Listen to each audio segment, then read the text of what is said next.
ይህንን የምንሰማ ሁላችን ንስሐ እንግባ፣ ጸሎት እናድርግ። በድለናል እንበለው እግዚአብሔርን። ኧረ አስቀይመናል፣ በእኔ ኃጢአት ነው። ማናችንም ማለት ያለብን እሱ ነው። በእኔ ኃጢአት ነው ይሄ ሁሉ እየሆነ ያለ፣ በእኔ ኃጢአት ነው። በሽታም ዳኛ ነው፣ መቅሰፍትም ዳኛ ነው፣ ሞትም ዳኛ ነው። ዳኛው ብዙ ነው። የትኛውን ዳኛ እንደሚልክ አናውቀውም። ግን እንዲያው ለእኛ የሚበጀንን ከጥፋት የሚታደገንን እውነተኛውን ዳኛ መድኃኔዓለም ይላክልን። በፊት የነገርኳችሁን አንዲት ነገር ድጋሚ ላስታውሳችሁ። ሁልጊዜ የሆነ ነገር ሲገጥማችሁ እዚያው ላይ ሆናችሁ ተጸጸቱ። አይ ይሄስ ጥፋት ነው፣ ይሄስ ስህተት ነው፣ እግዚአብሔርን በደልኩ በሉ። እዚያው ላይ ኋላ ቤታችሁ ውስጥ ገቡ፣ በደንብ በጸሎት እንደገና ምሕረት ለምኑ። ኋላ እንደገና ለካህን ንስሐ በምትገቡበት ቀን። እንደ ሀገር ግን ማናችንም ሁላችንም አንድነት እንደበደልን አንድነት ምሕረት መለመን አለብን። ማለት መከራው ጭንቅ ነው፣ ለደረሰባቸው ጭንቅ ነው የሆነው ነገር። በኦርቶዶክሳውያን ወገኖቻችን የሆነው ነገር ለአእምሮ አስጨናቂ ነው። ገና ሊሆን ካለው ነገር አንጻር ግን የጠበታ ያክል አይደለም። ይሄ በግልጽ ልንገራችሁ፣ ያ ነው ጭንቀቱ። አንዳንዴ አለማወቅ ጥሩ ነው የሚሉ አባቶቻችን እውነታቸው። ፍቅር ምንድን ነው ሲባል እኔ ለመልሰው የምችለው መልስ ታውቃላችሁ? ለጊዜ ምንድን ነው የምል አላውቀው። በመጽሐፍ መራቀቅማ ቀላል ነው። በጣም ብዙ አውሎ የሚያሳድር ነገር እነግራችኋለሁ። ፍቅር ምንድን ነው የሚለውን ነገር እኔ ፍቅር ምን እንደሆነ አላውቅም። እኔ ትህትና ምን እንደሆነ አላውቅም። ማወቅ ግን እፈልጋለሁ። ለዚያ የተቻለኝን ያክል እውተረተራለሁ፣ ጥረት አደርጋለሁ። ፍቅር ምንድን ነው? ትህትና ምንድን ነው? ትዕግስት ምንድን ነው? ንስሐ ምንድን ነው? መረዳት እፈልጋለሁ፣ እሞክራለሁ። ሲሞክሩት ደግሞ የሆነ ፍንጩ ይገኛል። ደስ ይላል። በእርግጥ አዝነናል፣ ተሰምቶናል። በፊት እዚህ በፊት ጠይቃችኋለሁ። የወገኖቻችን መከራ ይሰማናል። እስቲ ያለቀሳችሁ ካላችሁ በሞቴ ጫማችሁን ልሳም። እስኪ እንዲያው መጀመሪያ ጩኸቱም ያስፈልጋላው፣ አቤቱታውም ያስፈልጋላው። ነገር ግን የጎደለ ነገር አለ። ምንም ብንሰራ እንዳይሳካለን የሚያደርግ ትልቅ ነገር አለ። ምንም ብንሰራ፣ ብንደራጅ፣ ብንሰበሰብ፣ ፌስቡክ ላይ ብንጽፍ፣ አቤቱታ ብናቀርብ፣ ሚዲያውን ብናጥለቀልቀው፣ ምንም እንኳን ሌላ አልኳችሁ። ትናንት አንድ የሆነ ፎቶና አንድ ቪዲዮ ተለጠፈ። ንዋያተ ቅድሳት ይዘው የሚሄዱ የገጠር ሰዎች። የሚገርማችሁ ነገር የደረሰብን ግፍ፣ በቤተክርስቲያን ላይ የደረሰው ግፍ ያ የሚገልጠው ነገር ሆኖ አይደለም። ግን ዘመኑ ከባድ ስለሆነ ከሁለት ከሶስት እንዲያው ከማን ነው ይሄ ቪዲዮና ፎቶ ብዬ ቸክ ለማድረግ ሞከርኩ። አይ የሚታወቁ ሰዎች ናቸው ብዬ መለጠፍ ተቀብዬ፣ ሁላችንም ነው እንግዲህ ሁላችንም ለጠፍ ነው። የሚገርመው የካድሬዎቹ ምናምኖቹ ለካ ተዘጋጅተውልን ኑረዋል። ለካ ቪዲዮ በዚህ ማዶ የተደረገ ማለት የመከራ የምን ቪዲዮ አይደለም። እንዲሁ አሁን ስታስቡት አንድ ሰው ኦርቶዶክሳዊ ነኝ ብሎ እንዴት የሐሰት ቪዲዮ ለጥፎ አሁን ሰዎች ከዚያ እዛ በኋላ ምን ማድረግ ተጀመረ? ካድሬዎቹ ብቻ ሳይሆኑ እስላሞች ሁሉ ወጥተው ተመልከቱ፣ ይኸው ቤተክርስቲያን ተገፋች፣ ኦርቶዶክሳውያን ተገደሉ የሚሉት ምን ያህል ውሸት እንደሆነ ይሄ ራሱ ማሳያ ነው ብሎ ሲቀልዱብን አመሸዋል። ትናንት ዛሬም የውለው የመጀመሪያው አንድ ጳጳሱን፣ ቄሱን፣ ሰባኪውን፣ ምንሁን፣ ዲያቆኑን የመጀመሪያው ትልቁ ስራ አንተ ከመንፈስ ቅዱስ አትለይ ነው። ራስን ከዚህ ክፉ ዓለም መጀመሪያ ማዳን፣ ራስን ማዳን ይቀድማል። ይህንን የምንሰማ ሁላችን ንስሐ እንግባ፣ ጸሎት እናድርግ። በድለናል እንበለው እግዚአብሔርን። ኧረ አስቀይመናል፣ በእኔ ኃጢአት ነው። ማናችንም ማለት ያለብን እሱ ነው። በእኔ ኃጢአት ነው ይሄ ሁሉ እየሆነ ያለ፣ በእኔ ኃጢአት ነው፣ በእኔ በደል ነው፣ በእኔ ክፉነት ነው።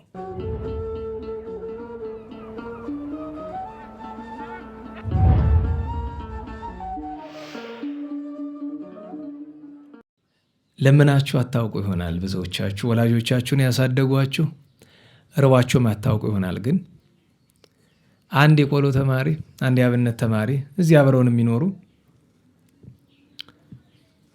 አይዘከሩኝም ብሎ ካሰበ ከባድ ነው።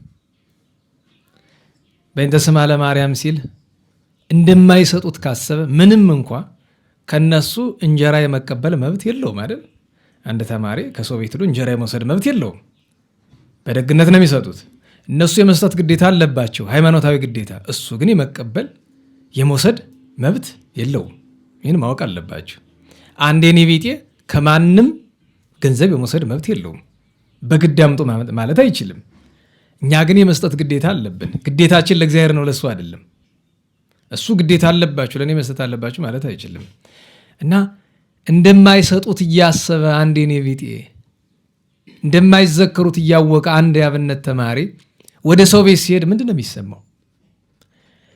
በእንተ ስማ ለማርያም ለማለት እንኳን ፍላጎቱን እያጣ ይሄዳል አይደለም? እና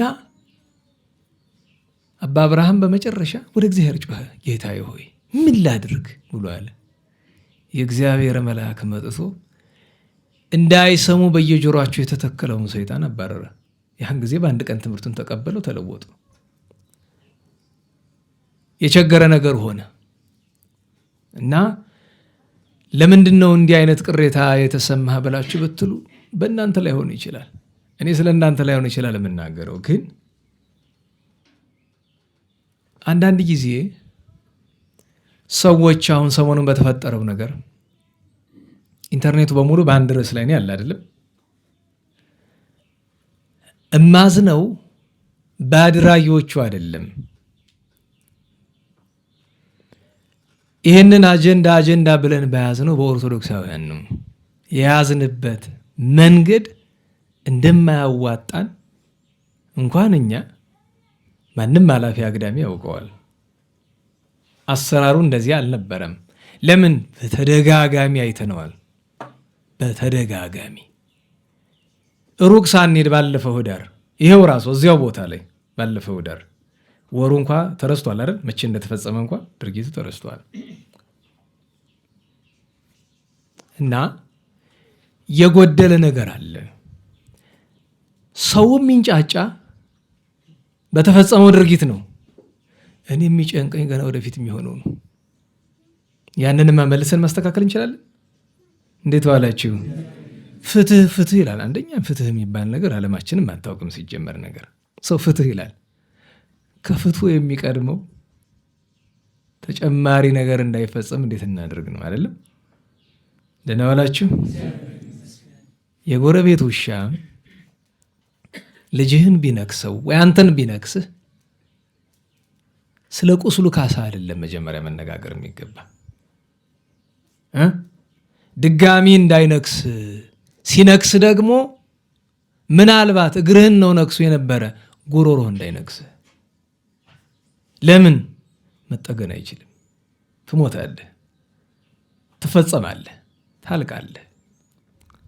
እና አስቡት፣ ሰው ማለት መከራው ጭንቅ ነው፣ ለደረሰባቸው ጭንቅ ነው የሆነው ነገር። በኦርቶዶክሳውያን ወገኖቻችን የሆነው ነገር ለአእምሮ አስጨናቂ ነው። ገና ሊሆን ካለው ነገር አንጻር ግን የጠበታ ያክል አይደለም። ይሄ በግልጽ ልንገራችሁ፣ ያ ነው ጭንቀቱ። አንዳንዴ አለማወቅ ጥሩ ነው የሚሉ አባቶቻችን እውነታቸው ነው። እውቀትን የሚጨምር ሐዘንን ይጨምራል አይደለም መጽሐፍ። ለዛ ነው እስኪ አሁን ዛሬ ሌላ ርዕስ አምጥቼ እንደዚህ ነው እንደዚያ ነው ብሎ ማለት የምቀልድ ያክል ነው የሚሰማኝ። ለምን?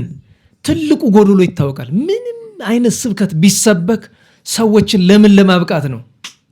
ለንስሐ አይደለም? ለንስሐ መብቃት ምን ማለት ነው? ይሄ ነው እኔ በእውነቱ 99.9% እኔን ጨምሮ ያልገባን ነገር በሃይማኖታችን በዘመናችን እየሆነ ባለው ነገር ምክንያት ሁሉ 99.9% ያልገባን ንስሐ መግባት ምን እንደሆነ አልገባንም። እኔ በእውነቴ ነው የምነግራችሁ። አንዳንድ ጊዜ ታውቃላችሁ፣ ሰዎች የምንናገረው ነገር አልገባው ሲል እንደ እብድ ሊቆጥረን ይችላል። አውቃለሁ። ለምሳሌ ቅዱሳን አሉ እንደ እብድ መስለው የሚናገሩት ነገር አብዛኞቻችን አይገባንም። ስለማይገባ እነሱን ምንድን ነው የምንላቸው? እብድ ነው የምንላቸው። እና እኔ ለምሳሌ ፍቅር ምንድን ነው ሲባል እኔ ልመልሰው የምችለው መልስ ታውቃላችሁ፣ ለጊዜ ምንድን ነው የምል? አላውቀው ምንምል።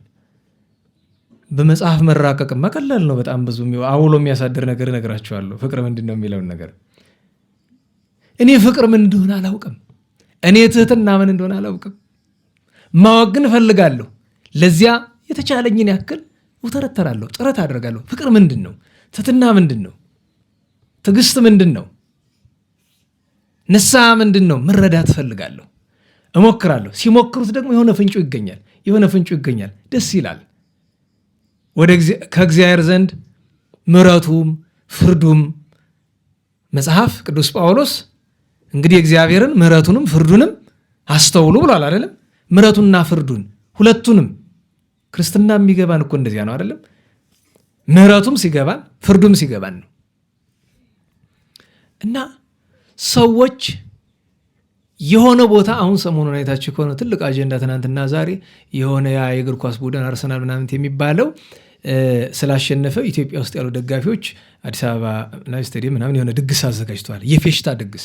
ልብ በሉ። እንዴት ዋላችሁ? ብዙ ሰው እነሱን ለመቃወም ነው እየሞከረ ያለ።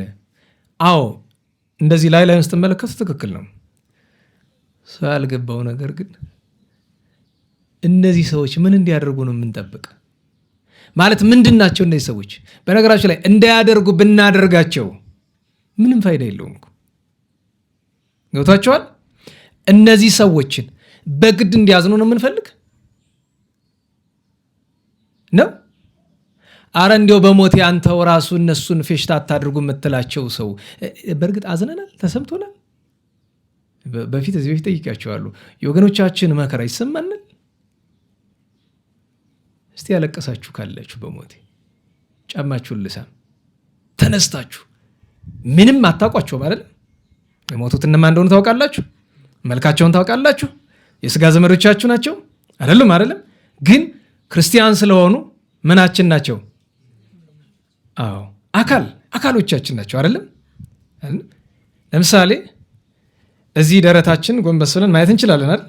ሆዳችን አካባቢ እጃችን፣ እግራችን ማየት እንችላለን አይደል? እዚህ መሀል ጀርባችን ላይ ግን ማየት አንችልም አይደለም? ቢወጉን ያመናል አይመንም? ለምን? አካል ነው። እንጮሃለን አንጮህም? እንጮሃለን። ለምን? አካል ነው። አንድ ክርስቲያን ላደለው የሰው ፍጥረት ሁሉ ተጎዳ ሲባል ለማልቀስ ሰዎቹን ማወቅ አያስፈልግም እኮ ለማዘን። በዚያ ላይ የቅርብ የስጋ ዘመዳችን ሲጎዳ ወይ ሲሞት ሐዘኑ ለስንት ጊዜ ነው የሚቆይ? ለስንት ቀን ይመስላችኋል? ዛሬ ወር አካባቢ አንዲት ሽማግሌ መነኩሴ ቤት ሊጠይቁ ይመጡና ኧረ እባክህ ተወው አሉኝ። ምኑን አልኳቸው? ሐዘኑን። የምኑን ሐዘን? ይህን ታተሾመን ትልቅ ሰው ስለሆን አንቱም ለእናንተ ፊት ነው እንጂ ወዳጄ ስለሆነች አንቺን እምላት ሽማግሌ ብትሆንም አይ ተይው ግድ የለም።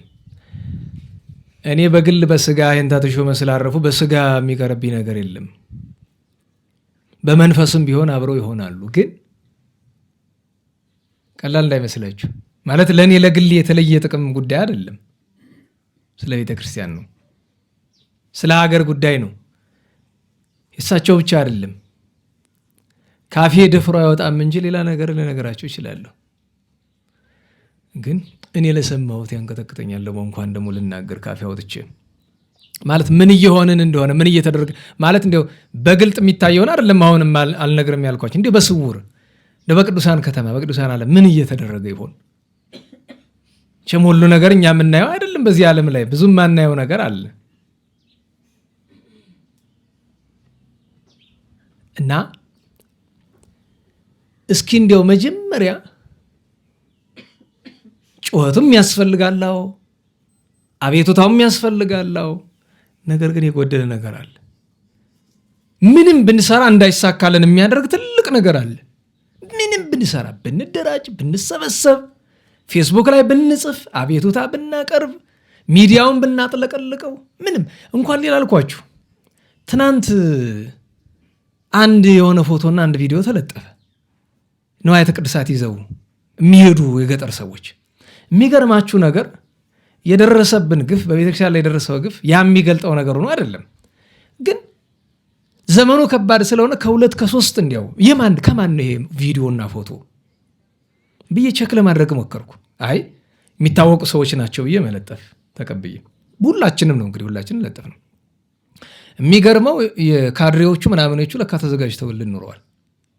ምናልባት እነሱም ይሆናሉ እንግዲህ ያንን ቪዲዮ ያስረክቡት የኛ የክርስቲያን ኦርቶዶክስ መስሎ ለገባው ሰው ለካ ቪዲዮ በዚህ ማዶ የተደረገ ማለት የመከራ የምን ቪዲዮ አይደለም። እንዲሁ አሁን ስታስቡት አንድ ሰው ኦርቶዶክሳዊ ነኝ ብሎ እንዴት የሐሰት ቪዲዮ ለጥፎ አሁን ሰዎች ከዚያ እዛ በኋላ ምን ማድረግ ተጀመረ? ካድሬዎች ብቻ ሳይሆኑ እስላሞች ሁሉ ወጥተው ተመልከቱ፣ ይኸው ቤተክርስቲያን ተገፋች፣ ኦርቶዶክሳን ተገደሉ የሚሉት ምን ያህል ውሸት እንደሆነ ይሄ ራሱ ማሳያ ነው ብሎ ሲቀልዱብን አመሽዋለትናት። ዛሬም የውለውብናል። በጣም እኔ በራሴ ያፈርኩኝ የሚዲያ ሰው ስለሆን ከዛ ራቅ ብዬ ሄጄ ፎቶውን ምንጭ ማጣራት እችል ነበረ፣ የቪዲዮውን ምንጭ ማጣራት እችል ነበረ። በእውነቱ ይሄ ከባድ ትልቅ ነገር ሆኖ አይደለም። ከደረሰው ነገር አንጻር የደረሰውን ነገር ለማረጋገጥ ቪዲዮ ከፈለጋችሁ ስልክ ደውለን እናስመጣዋለን እኮ። ግን እኔ በዛ ስለማላምን ነው። እዛው ስፍራው ላይ ደውለን ቪዲዮ ማስላኩ ከባድ ስራ አይደለም። በነገራችሁ ላይ ሰቆቃቸውን እንሰማለን እኮ በስልክም በምንም። ግን ይህንን ያደረገ ለመጀመሪያው ጊዜ ማን እንደሆነ አውቃለሁ። ይህንን በኋላ ቼክ አድርጌያለሁ። ማን ይህንን ፎቶና ቪዲዮ ያወጣው? ክርስቲያን ነኝ የሚል ሰው ነው። ዓላማው ምንድን ነው ታውቃላችሁ? ትኩረት መሳብ፣ ብዙ ላይክ ማግኘት። ለምሳሌ እኔ ወገኖች ተገፉ ብዬ የሆነ ነገር ለጥፍና ከዛ ምን ያህል ሰው አየልኝ፣ ምን ያህል ሰው ላይክ አለው። ምክንያቱም ገቢ ያለዋ በዛው ልክ። ምሳሌውን የምነግራችሁ እኔ እንደዛ አደርጋለሁ አይደለም። በገዛ ወገኖቹ ላይ የሐሰት የተደረገውን ግፍ ለመሸፋፈን ጥረት ለሚያደርጉ ካድሬዎችና አረማውያን እንዲህ አድርጎና በጣም ነው ያፈርኩ በራሴ።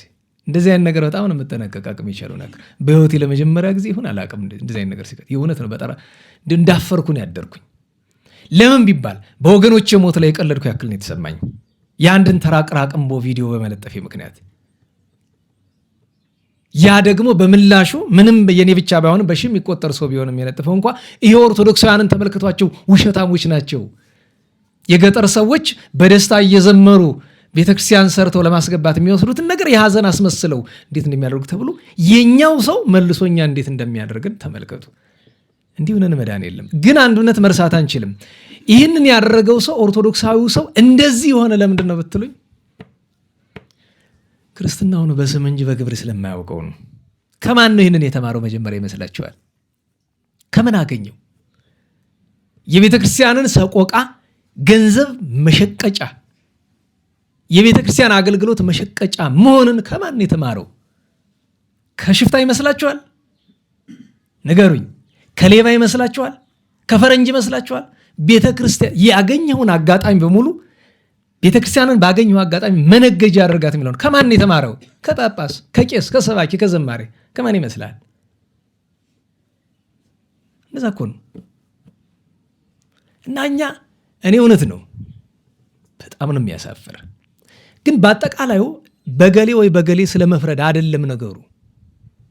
ተረድቶን ከሆነ ደህና ዋላችሁ። አሁንም ገሌ እንዲያደረገ ገሌ እንዲያላደረገ አይደለም። የማይካዱ ነገሮች አሉ። የመጀመሪያው ትልቁ ነገር ወገኖቻችን መከራ ላይ መሆናቸውን መካድ አንችልም። ደህና ዋላችሁ። ቤተ ክርስቲያን መከራ ላይ መሆኗን መካድ አይገባንም። በዓለም ታሪክ ምናልባትም በዚህ ዘመን ክርስቲያኑ ነው በመሰቃየት የአረብ ሀገራት እንኳ አይበልጡንም። አረብ ሀገራት ያሉ በሳዑዲ፣ በየመን፣ ከየመን የከፋ የለም፣ በኢራን፣ በኢራቅ፣ በአፍጋኒስታን፣ በኦማን፣ በካታር፣ በባህሬን፣ በሊቢያ፣ በሶሪያ በዚህ ወቅት አሁን ባለንበት ወቅት በጣም ከባድ የሚባለው ለክርስቲያኖች ናይጄሪያ ነው። ቦኮ ሐራም ክርስቲያኖችን ያሰቃያል ይባላል አይደለም? ቦኮ ሐራም ብቻ አይደለም፣ የመንግስቱ አስተዳደርም ጭምር ነው ሲስተማቲካሊ ያንን የሚያደርገው። ነገር ግን ከናይጄሪያ የሚከፋ ነገር ያለ ኢትዮጵያ ውስጥ ነው። ኦርቶዶክሳውያን ክርስቲያኖች መግቢያ መውጫ መዋያ ማደሪያ የሌላቸው ታውቃላችሁ አይደለም? ለምሳሌ ጎንደር ውስጥ የመንግስት ዳታ ነው የምነግራችሁ፣ 81% ኦርቶዶክስ ነው። እችን ስለተናገርኩ ብቻ እንኳ ምን እንደሚፈጠር መገመት አያቀትም። ቤተ ክርስቲያን መከራ ላይ ናት ብላችሁ እንኳ እንድትናገሩ አይፈቅድላችሁም። ታስታውሱ ከወራት በፊት ከሊቃውንት መካከል አንዱ አባታችን ስደት ገጥሟቸዋል አይደለም? ያንን በመናገራችን ከተማዋ ላይ የነበረውን እንቅስቃሴ ረሳው። በመናገር ብቻ አትግደሉን ማለት እንኳ ወንጀል ነው። እንግዲህ ማጆሪቲ ኦርቶዶክስ በሆነበት ስፍራ እንኳ እንደዛ ነው። እንግዲህ ማይኖሪቲ የሆኑበት ወገኖቻችን ላይ አስቡት። ያማ አስደናቂ ነገር አይሆንም ቢያስደነግጥም እንኳ። እና መሰረታዊው ነገር አንደኛው ቤተ ክርስቲያን ኦርቶዶክሳውያን መከራ ላይ መሆናቸውን አንክድም፣ መካድ አይገባም። ሁለተኛ ይሄ ነገር በፌስቡክ ጫጫታ፣ በኢንተርኔት ንግግር መፍትሄ የሚያገኝ ነገር አይደለም። ሶስተኛ ይሄ ምልክቱ እንጂ ውጤቱ አይደለም። ታውቃላችሁ፣ ለምሳሌ ሐኪሞች ጋር ልታከሙ ስትሄዱ አንድ ጊዜ አስታውሳለሁ፣ እዚህ አፌ ላይ እንደ የሆነ ነገር እንደ መቁሰል አለ እዚህ በከንፈሬ ውስጥና አንድ ሐኪም ሳናግር እኔን ያስጨነቀኝ እዚች ላይ ያለችው ቁስል ናት። ትንሽ ናት እኮ።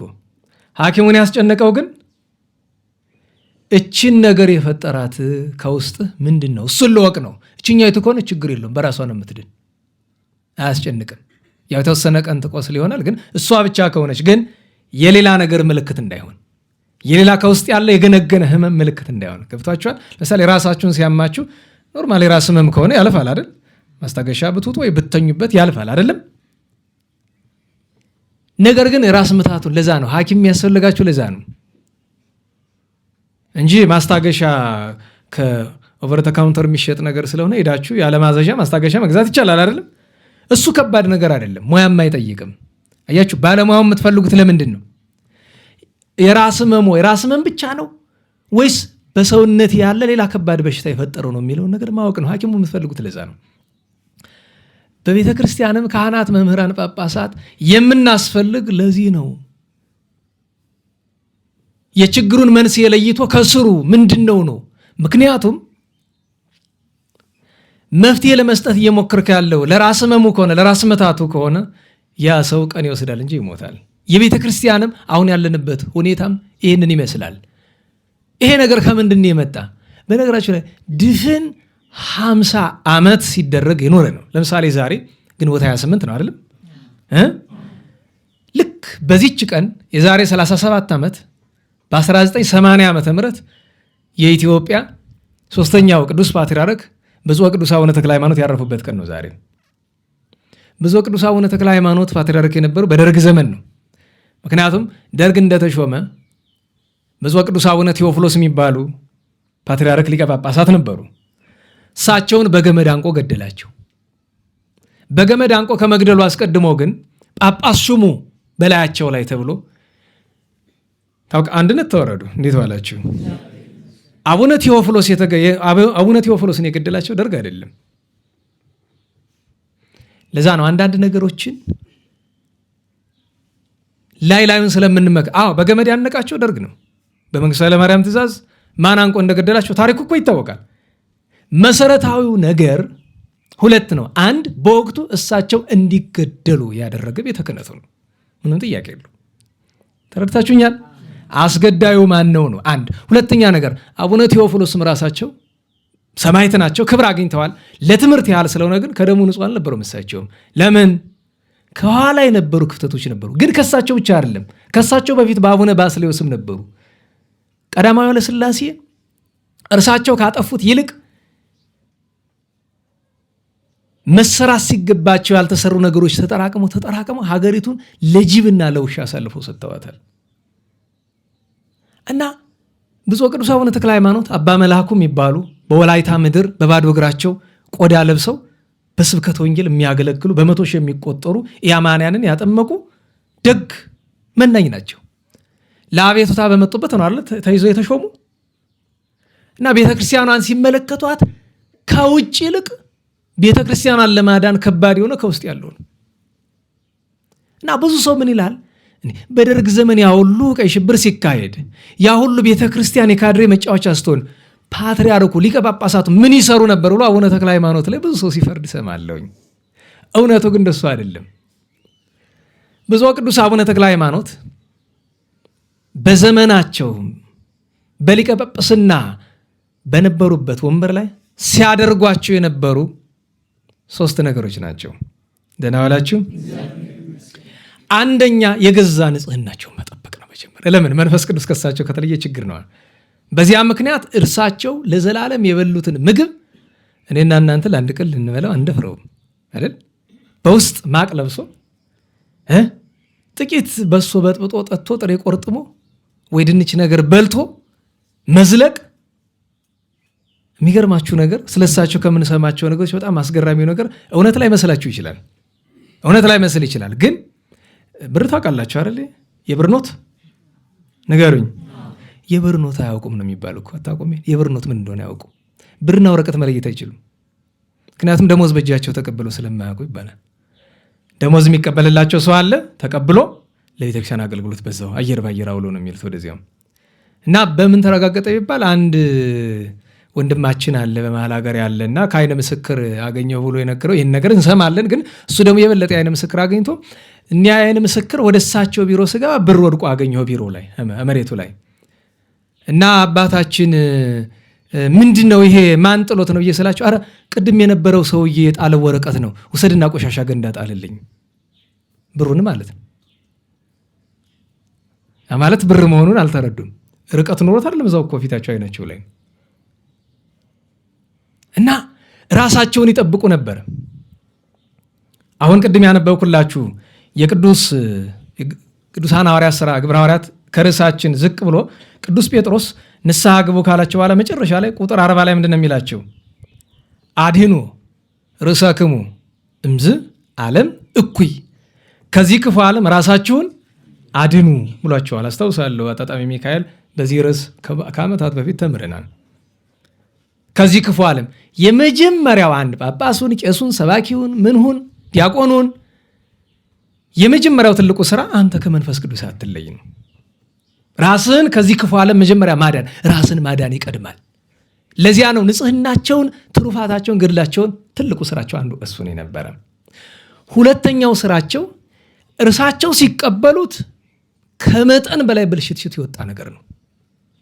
ለማስተካከል ሳይሆን ከዚያ በላይ እንዳይከፋ ለማድረግ ነው ሲሞክሩ የነበረ። ብዙ ጊዜ የሚወቀሱ ደርግ የአብዮት በዓል ሲያከብር ይገኛሉ በዓሉ ላይ ተብለው ነው ሲወቀሱ የሚኖሩት።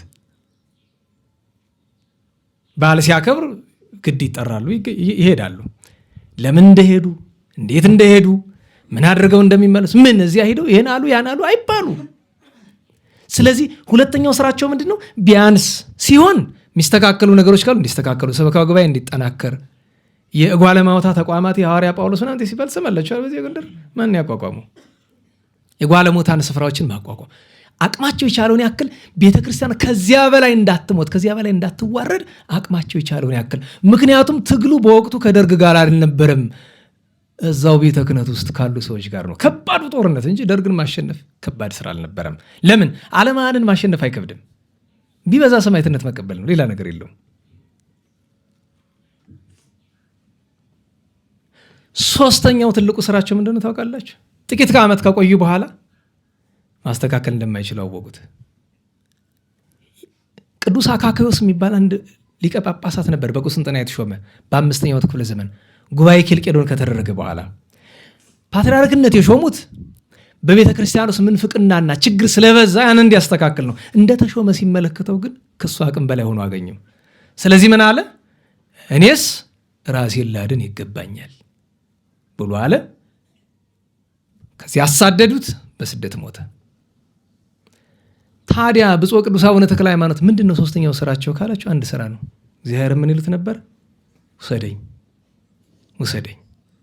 እሳቸው ቆመው ቤተክርስቲያን ላይ ጥፋት ሲመጣ ማየትም አይፈልጉም፣ ለማዳንም ችሎታው የሌላቸው። ማንም በዙሪያቸው አልነበረም፣ ጥቂት ሰዎች ብቻ ናቸው። በዚያ ምክንያት ከ37 ዓመት በዚህች ዕለት ሲያርፉ ከእናንተ መሃል አሁን ዛሬ የለች መሃል ሀገርን ያለች አንዲት ልጅ መጣችና አለቀሰች። ከዓመታት በፊት ነው። ምን ሆንሽ አልኳት። እኔ አያመኝም፣ ደህና ነኝ፣ ምግብም እበላለሁ፣ ግን ኪሎዬ በጣም ስለቀነሰ ፈራው። ስንት ኪሎ ሆንሽ? 39 ኪሎ። ያው ካሜራ ስላለ ነው እንጂ በወቅቱ የራሴን ኪሎ ነገርኳት። ከሷ ብዙም ያልተሻለ ማለት ነው። እና ደነገጠች። ምን አስደነገጠች? እሱ ገረመሽ? ብፁዕ ቅዱስ አቡነ ተክለ ሃይማኖት 25 ኪሎ ነበሩ። እንድታውቁት 25 ኪሎ ነው የነበሩት። ያ ማለት አንዳች ስጋ አካላቸው ላይ አልነበረም።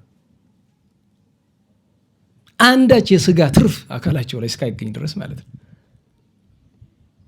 እና እንደዚህ አድርገው በለመኑት መሰረት መድኃኔዓለም በዚች ቀን ጠራቸው። ሄዱ። በሰማይ ወቀሳ ከሰሳ አያገኛቸውም። ታግለዋል። ሰው እንደሚያወራው አይደለም። እንዴት ዋላችሁ? ከባድ ነው ነገሩ፣ ቀላል ነው አይደለም። ነገር ግን ሰው ስራ ልስራ ካለ የመጀመሪያው ነገር መሆን ያለበት ስራ መስራት ከፈለግና ንስሐ እንግባ።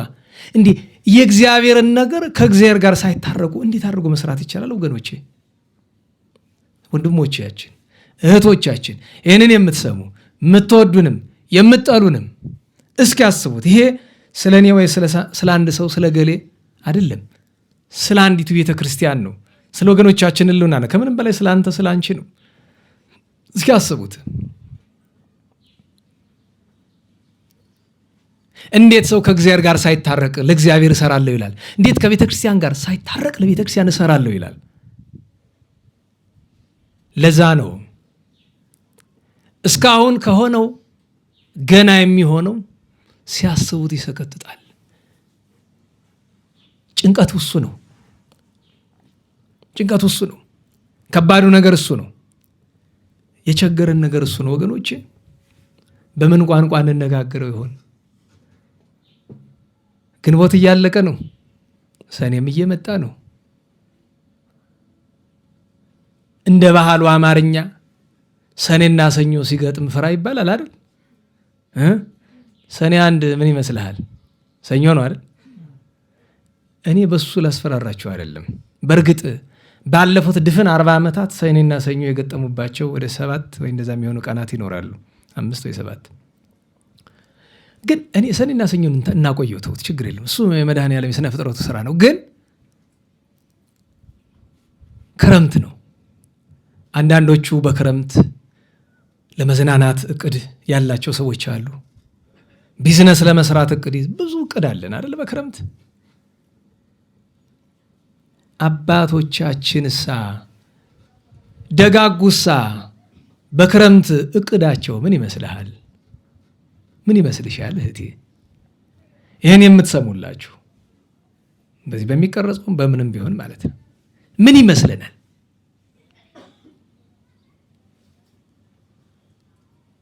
ጥንት አባቶቻችን እንዲህ ይሉን ነበረ።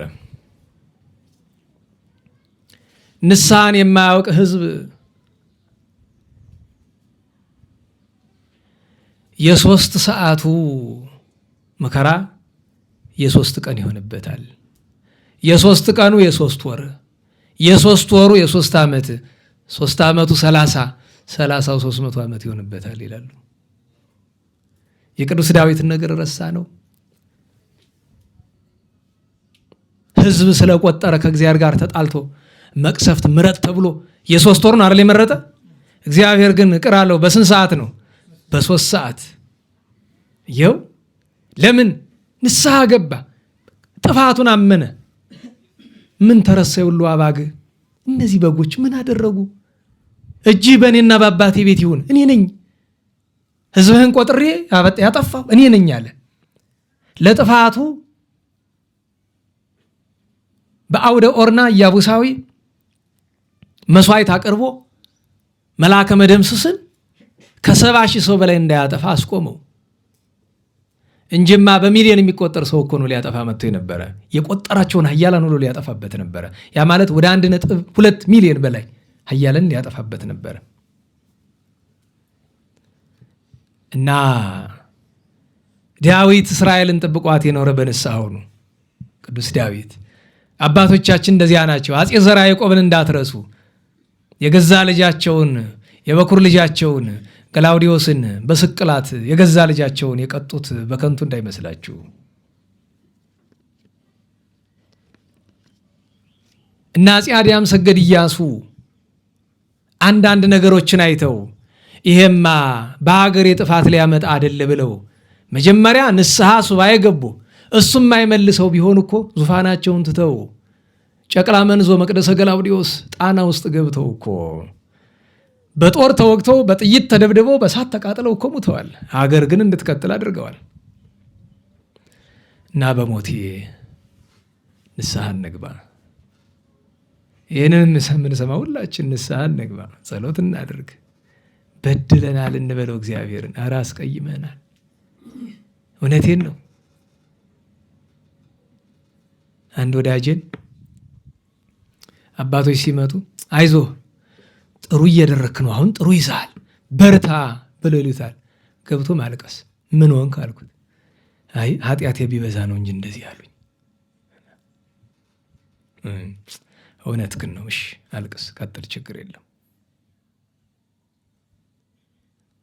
መቼም ሁሉ ስጦታ አለው። አንድ መነኩሴ ከሰሞኑ ብቅ አለ። ምን ልታረግ መጣ? አይ ከአንዱ ገዳም ቆይቼ ወደ አንዱ እየሄድኩኝ። ለምን ትዞራለህ? አረ ያኛው ቦታ ትንሽ ከባድ ሆነ ለመንፈሳዊ ሕይወት፣ ዓለማውያን በዙ በስፍራው እና እንዲያው ወደ ጥሙና ወዳለው ደሩቁ ልሄድ ብዬ። እሺ የኔ መጨረሻ አድርገው፣ ድጋሜ ግን እንዳትወጣ ከዚያች ገዳም። ምን ይመክሩኛል አለ። እኔ አባ አርሳኔዎስ ያለውን እደግምልሃለሁ፣ ለአንድ መነኩሴ በበዓቱ ከመጽናት በላይ ጽድቅ የለውም። በከተማ ሆኖ ከሚጾም ከሚጸልይ መነኩሴ ገዳም ሆኖ የሚበላ መነኩሴ ይሻላል። ደህና ዋላችሁ። ሲሆን ብዙ ይደረጋል። ለአንድ መነኩሴ ግን ዝቅተኛው እግዚአብሔር ከሱ የሚሻው ነገር ምንድን ነው? አጽንኦ በዓት ነው። ገዳሙን አለመልቀቅ ነው። ከአንድ ካህን ከአንድ ዲያቆን ዝቅተኛው የሚፈልገው ነገር ምን ይመስልሃል? ከአንድ ጳጳስ ከአንድ ሰባኪ ዝቅተኛው ነገር እስኪ ለእነሱን ተውላቸውና እግዚአብሔር ከኛ የሚፈልገው የመጨረሻው ነገር ምንድን ነው? ንስሐ እንድንገባ ነው የሚፈልግ። እስቲ በሞት እግዚአብሔር አብሉኝ አለ? ንገሩኝ። አጠጡኝ አለ? አልብሱኝ አለ? ቤተ ክርስቲያን እንኳ እነጹልኝ አለ? የዛሬ ሰው እግዚአብሔር ያለውን ትቶ ያላለውን ህንፃ ስሩልኝ አላለም እኮ እግዚአብሔር። ወርቅ መስቀል አግቡልኝ አላለም እኮ እግዚአብሔር። ውድ መጋረጃ፣ ውድ የኤሌክትሪክ ኢንስታሌሽን አድርጉልኝ አላለም እኮ እግዚአብሔር። የድሮውን ጉልላት እያወረዳችሁ አዳዲስ ጉልላት ስቀሉልኝ አላለም እኮ። ማቶኔላ አንጥፉልኝ እኮ አላለም። ግቢ አስጊጡልኝ አላለም እግዚአብሔር። እስቲ እግዚአብሔር ምን ይላል ብሎ የሚጠይቅ ሰው እንጣ። እግዚአብሔር የሚፈልግ አንድ ነገር ብቻ ነው፣ ንስሐ እንድንገባ ወደ ልባችን እንድንመለስ እና እንዳያጠፋን ብቻ ነው የሚፈልገው፣ እንዳያጠፋን። እኔ በነገራችን ላይ የቸርነቱን ብዛት የምታውቁት ለዘመናት የቁጣውን እጅ ያንን እንግዲህ እንዴት እንደምናውቀው እግዚአብሔር ያውቃል። ግን እጁን ሊዘረጋ ብሎ እንዲህ አይቆጠርም እኮ ስንት ጊዜ ሲስ እንደሰበሰበ ስታውቁ። ሰው ግን ምንድነው የሚያስብ? በእግዚአብሔር ላይ መዘበት ይጀምራል። አንዳንድ ጊዜ እንዲያውም ቅጣት እንዳለ ነገራችሁት ሰው ቅጣቱ ሲቀር ምንድነው የሚያስብ? ነገሩ ውሸት ነው ብሎ ያስባል አይደለም? ትናንት አንድ ወንድም በአንዳንድ ነገር ከወቀስኩት በኋላ ጥሩ ስራ ከሚሰሩ ወንድሞች መካከል አንዱ ነው። ግን አካሄዱ ደስ ስላላለኝ ከወቀስኩት በኋላ እስኪ ጥያቄ ልጠይቅ፣ አንተና ጓደኞች የምትሰሩት ስራ ስትሰሩ በየዕለቱ ፈተና አለባችሁ የለባችሁ? በየዕለቱ የሚታይ የተገለጠ ፈተና ነው። ለምን እንደሌለባችሁ ታውቃለህ? አንደኛ ጸላይ ስናያት አንተን የሚፈትን የምትሰራው ስራ ከእግዚአብሔር የሚያደርስ ከሆነ ብቻ ነው። አንድ ሁለተኛ ከእግዚአብሔር የሚያደርስ በጎ ስራም እየሰራ አንዳንድ ጊዜ አይፈትንም። ለምን? የዕለቱ ፈተናማ ያጠነክርሃል። ስለዚህ ምን ያደርጋል? ሩቅ ጉድጓድ ይቆፍራል፣ ተመልሰ እንዳትነሳ ማለት ነው። ተጠንቀቁ። የእንታ መምህራችን ብለውኛል። መልካም ልትሰራ ስትል የአደባባይ ስራ፣ በተለይ በአደባባይ ሰው የሚያየው ስራ፣ የአደባባይ ስራ እሰራለሁ ስትል መጀመሪያ ማሰብ የሚገባ እግዚአብሔር ይወደውን አይወደውን ነው። ሁለተኛ ግን ይህን ስሰራ ጠላት ምን ይመልስልኝ ይሆን ብለህ አስብ ይላሉ። ምንም በጎ ሰርተህ ከቶኑ አይለቀም። ለዛ ነው መድረክን እንድትወጡ ብዙዎቻችሁ ማላበረታታችሁ። እውነቴን ነው። እሳት ነው። እንደና ዋላችሁ። የሰይጣንን ጉልበት አታውቁም። ከእግዚአብሔርና እግዚአብሔር ካደረባቸው ቅዱሳን በቀር ሰይጣንን ታግሎ ማሸነፍ ይችላል? እና ታዲያ አደባባይ አንዳንድ ነገር ይዘህ ስትወጣ ምንም ችግር የለውም በራሴ አቅም እችለዋለሁ ነው ወይስ አንዳንዶቹ እንደሚሉ ተረሱ የለም ብለህ ነው? እና ከእግዚአብሔር መታረቅ አለብን። አለያ በሚዲያ ብጮኸው ምንም ነገር አይቆምም። አንዳንድ ጊዜ ግራ የሚገመኝ ደህና ዋላችሁ፣ አንድ አዳራሽ ውስጥ ግቡ። አዳራሽ ውስጥ ማንም የለም። አመማችሁ ብላችሁ ጩሁ። የራሳችሁ ድምፅ ወደ ግድግዳው ይሄዳል አይደለም? ተጋጭቶ ወዴት ነው የሚመለስ? ወደ ራሳችሁ። አንተ መልሰህ የምትሰማውን ድምፅ ለምን ትጮህለታለህ? ወደ ማን ነው የሚጮኸው? እኮ ነገር አይገባም። ወደ ማን ነው የምትጮኸው? ሰው ለገዳዩ ማመልከቻ ያስገባል? ሰው ንብረቱን ከሰረቀው ሰው ጋር ፍለጋ ይገባል? ከሌባ ጋር አንተን ከሰረቀ እቃውን ከሰረቀ ሰው ጋር ነው የምትፈልገው ንብረትን? እንዴት ብሎ ይሆናል? እንዲያው እንኳ ፈሊጥ ካለን እንኳ ማለት ነው። እሱም ይቅርና እግዚአብሔር ከምታስቡት በላይ ተቀይሞናል። አባት ነው፣ ፈጣሪ ነው፣ መተው አይተውም። ግን በቅዱሳን አድሮ የተናገረው ነገር አይቀርም። ለዚያ ነው እናስብበት። ስንቶቹ ሄዱ ወገኖች፣ ስንቶቹ ሄዱ ውሰደን ውሰደን እያሉ። ለምን? ምሕረት ቢለምኑ ምሕረት የሚገባው ሲጠፋ ብዙዎቹ ይሄዳሉ፣ ብዙዎቹ ይሄዳሉ። የቀሩ አሉ። አሁንም ደግሞ እንጃ እንግዲህ ነገ ምን እንደሚሆን አናውቅም። ለዛ ነው እኔ የምፈራው ሌላውን አይደለም፣ እነሱ የተፈጸሙ ቀን ምን እንደሚሆን ነው። እና በእውነቱ ንስሐ እንግባ፣ ንስሐ እንግባ፣ ንስሐ እንግባ። ንስሐ ምንድን ነው ካልከኝ፣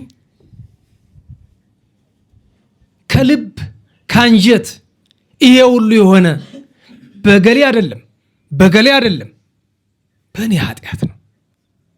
ፌስቡከኛ ሁን፣ ዩቲዩበር ሁን፣ ቲክቶከር ሁን፣ ሰባኪ ሁን፣ ጸሐፊ ሁን፣ ለጣፊ ሁን፣ ቄሱን፣ ጳጳሱን፣ ዲያቆኑን፣ ሴቱን፣ ወንድውን እየሆነ ያለ ሁሉ እየሆነ ያለ በምን ምክንያት ነው? በእኔ ኃጢአት። በሉ እስቲ በቃ በእኔ ኃጢአት ነው። ማናችንም ማለት ያለብን እሱ ነው። በእኔ ኃጢአት ነው። ይሄ ሁሉ እየሆነ ያለ በእኔ ኃጢአት ነው፣ በእኔ በደል ነው፣ በእኔ ክፉነት ነው። መጀመሪያ እኔን ይቅር በለኝ፣ ቀጥሎ ወገኖችን ማር፣ ሀገራችንን ማር። ተዘከር እግዚኦ ሰላም አሐቲ ቅድስት ቤተ ክርስቲያን ጉባኤን ሐዋርያት ርትዕት በኀቤከ በኀበ እግዚአብሔር ቢልም ያስኬዳል። በአንተ ዘንድ የቀናች የሆነች የሐዋርያት አንድነት፣ ሐዋርያት የሰበሰቧት የዚችን ቅድስት ቤተ ክርስቲያን ሰላሟን አስብ፣ ሰላሟን አስብ። ዳኛ ላክልህ፣ ዳኛ ላክልህ። ግን የሚላከው ዳኛን የሰላም ዳኛ አድርግልን፣ እኛንም ይቀጣና ይሁን። ለምን ዳኛ ሲባል ሰው ብቻ ይመስለዋል። መቅሰፍትም ዳኛ ነው፣ ደዌም ዳኛ ነው። በደዌ ዳኝነት በአልጋ ቁራኝነት ሲባል አትሰማም? በሽታም ዳኛ ነው፣ መቅሰፍትም ዳኛ ነው፣ ሞትም ዳኛ ነው። ዳኛው ብዙ ነው። የትኛውን ዳኛ እንደሚልክ አናውቀውም። ግን እንዲያው ለእኛ የሚበጀንን ከጥፋት የሚታደገንን እውነተኛውን ዳኛ መድኃኔዓለም ይላክልን። በፊት የነገርኳችሁን አንዲት ነገር ድጋሚ ላስታውሳችሁ። ሁልጊዜ የሆነ ነገር ሲገጥማችሁ እዚያው ላይ ሆናችሁ ተጸጸቱ። አይ ይሄስ ጥፋት ነው፣ ይሄስ ስህተት ነው፣ እግዚአብሔርን በደልኩ በሉ። እዚያው ላይ ኋላ ቤታችሁ ውስጥ ገቡ፣ በደንብ በጸሎት እንደገና ምሕረት ለምኑ። ኋላ እንደገና ለካህን ንስሐ በምትገቡበት ቀን።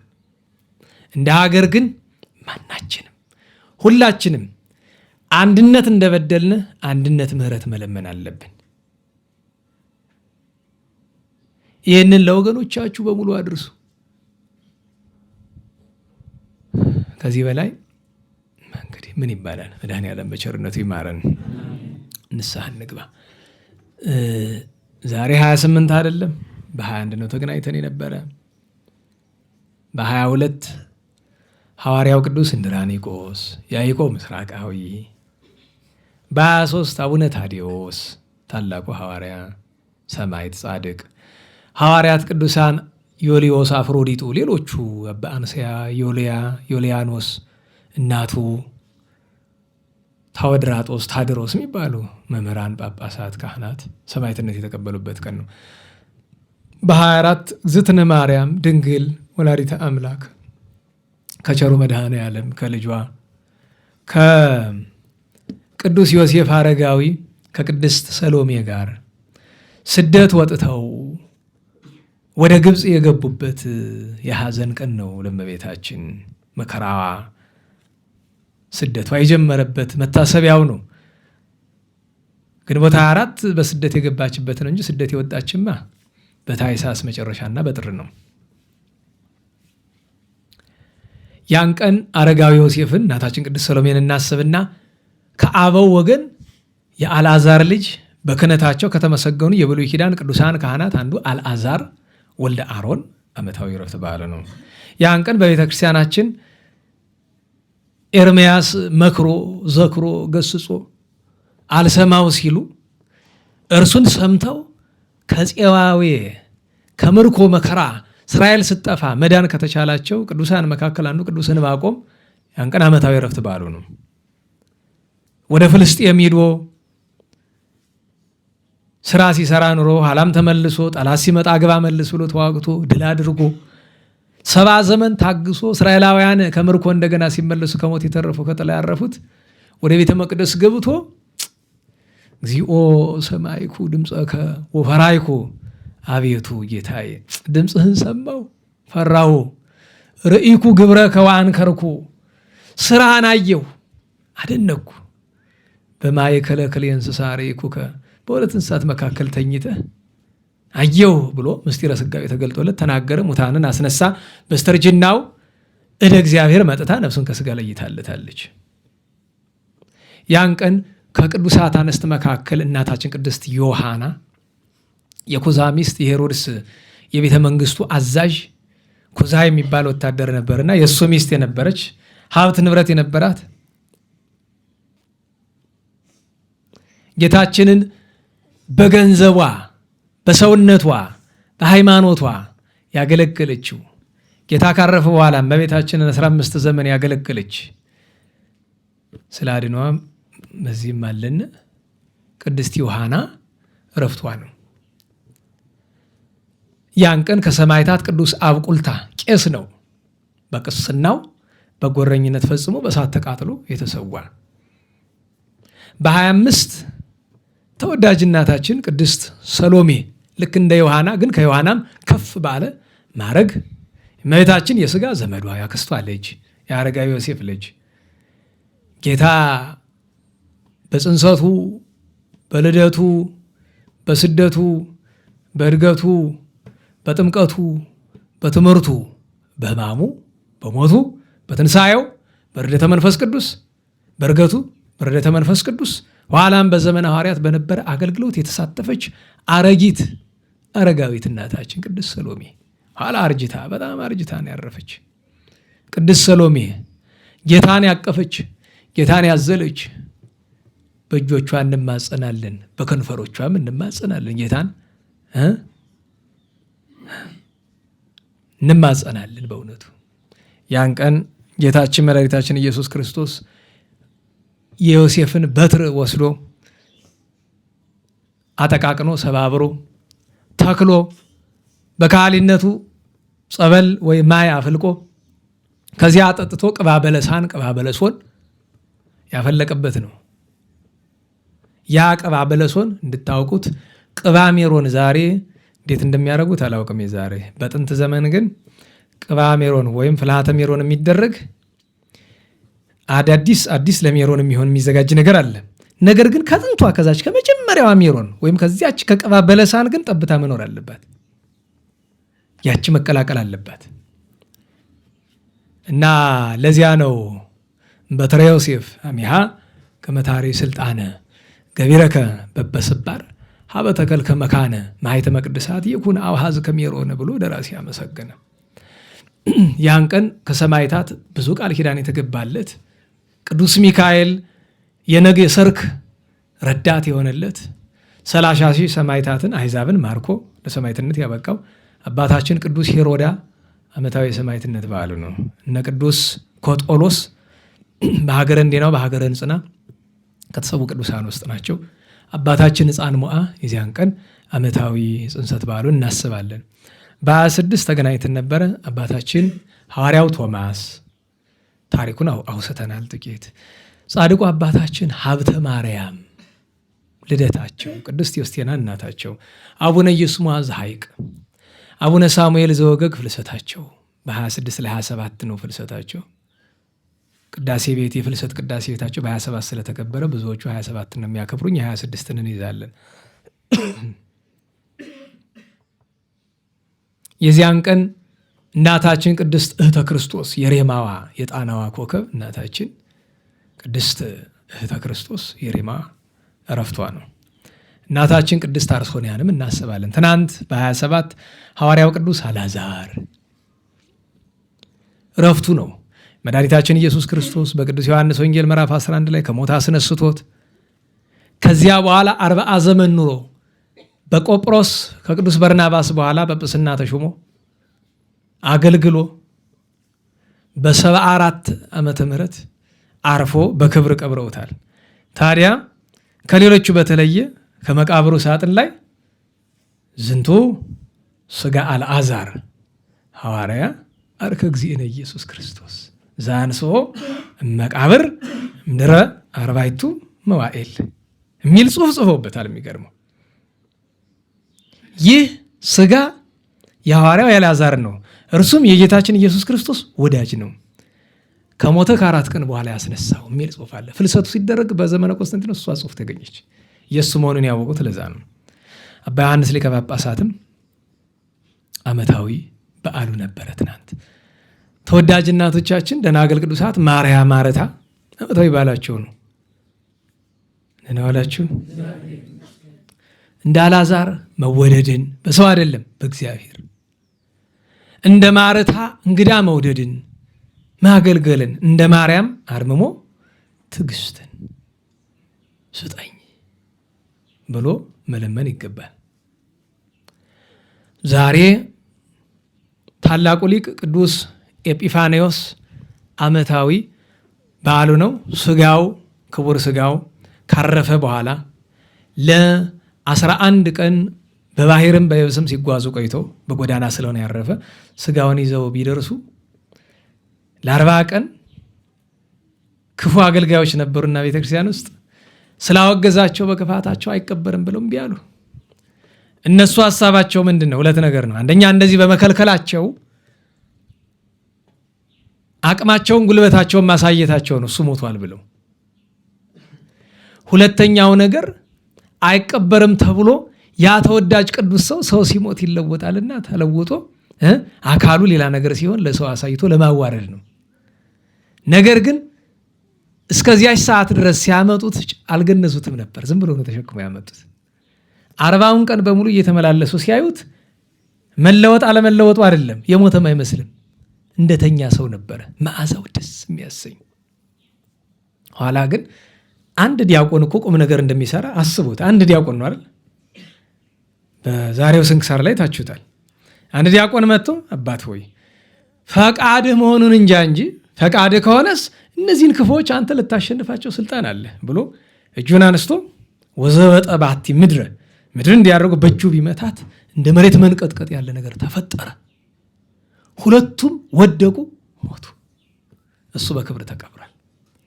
ሁለተኛ ዛሬ እናታችን ቅድስት አመተ ክርስቶስ በኢየሩሳሌም ተወልዳ ያደገች ድንግል የሚጎበኛት መነኩሴ ዘወትር ኢየሩሳሌም የጌታችን መቃብር ለመሳለም ሲመጣ እሷን ይጎበኛታል። ደህና ነሽ እያላት ይሄዳል። ኋላ ግን ያንኑም ከስተት ቆጥሮ ስተትም ስተት ነው ለአንድ መነኩሴ ሴት መነጋገር፣ ግን ያም ሆኖ ቀረ። እንዴት ሳይጎበኘኝ ብላ ወደ በዓቱ ሄደች። በዓቱ ውስጥ ድረስ እየጮኸ ያለቅሳል። ይቅር በለኝ፣ ንስሐ ግቡ እኮ ይሄ ነው፣ ይቅር በለኝ ያለ ይጮኻል። እኔ በድያለሁ ይላል። ኧረ አባቴ ክፈት ትላለች። ባንኳኳች መጠን ጩኸት ይጨምራል። ይቅር በለኝ እያለ ወደ ቤቷ ተመለሰችና እንዲህ ያለ ንጹሕ መነኩሴ ካለቀሰ እንዴት እኔ ማልቀስ አይገባኝም ብላ ከዚህ መኖር አልችልም። በዘንቢል አተር በመንቀል ውሃ ያዘች። ወደ ጎልጎታ ይዛው ሄደች። ወደ ጌታችን መቃብር ይዛዋት ገባ። መዚያ ድረስ አይገባም።